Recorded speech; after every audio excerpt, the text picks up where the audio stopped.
अब आपका sample, sample जो होते हैं दो प्रकार के होते हैं। पहला है आपका प्रोबेबिलिटी सैंपल और दूसरा आपका नॉन प्रोबेबिलिटी सैंपल। तो अगर हम लोग प्रोबेबिलिटी सैंपल की बात की है तो सबसे पहले आता है सिंपल रैंडम। जैसे कि 50 जन स्टूडेंट्स है क्लास में, आप 25 जन स्टूडेंट्स को सिलेक्ट करते हो रैंडमली, जिसे कहा जाता है सिंपल रैंडम।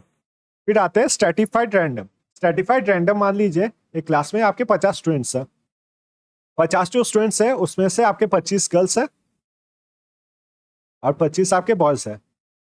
तो आपके ने दो होमोजेनियस ग्रुप्स में इसको डिवाइड कर लिया,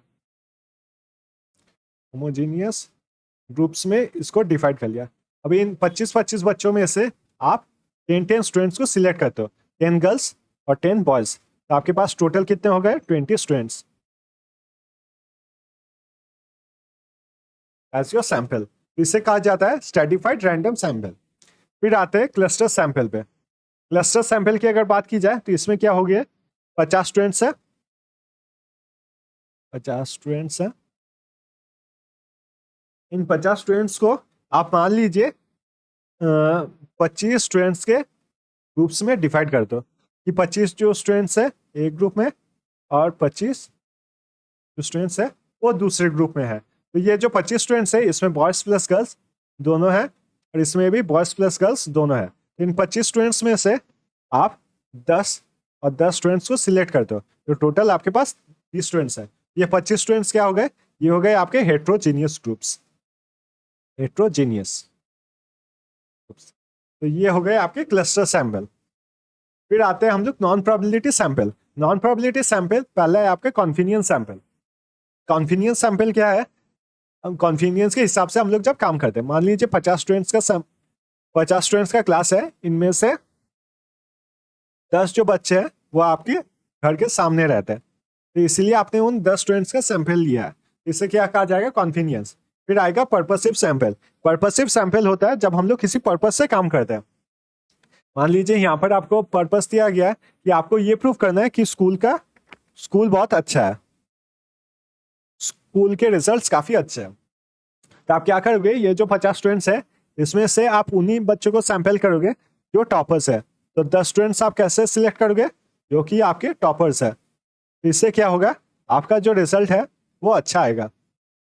तो ये हो गया आपका पर्पसिव सैंपल। फिर आपका आ गया कोटा सैंपल। कोटा सैंपल का मतलब क्या है?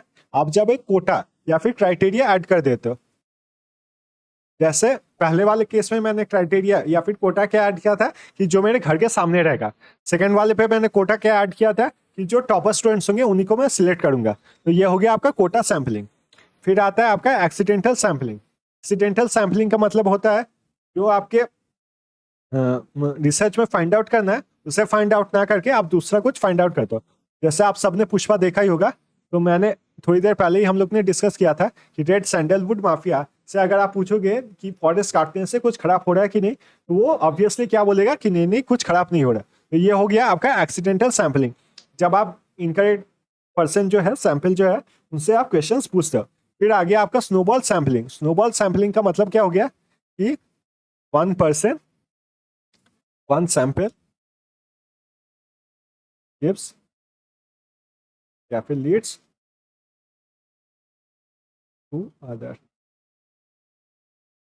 जैसे कि यहाँ पर अगर देखा जाए, मान लीजिए आप सिगरेट स्मोकिंग के बारे में कोई रिसर्च कर रहे हो, तो यहाँ पर कोई एक पर्सन जो सिगरेट पीता है उससे आप बात करते हो सिगरेट के बारे में, तो वो क्या करेगा, दूसरा पर्सन जो है जो सिगरेट पीता है उसके बारे में आपको बताएगा। दूसरा पर्सन क्या है, वो आपको तीसरे पर्सन के बारे में बताएगा जो सिगरेट पीता है। तो ये क्या हो गया, ये हो गया आपका स्नोबॉल सैंपलिंग।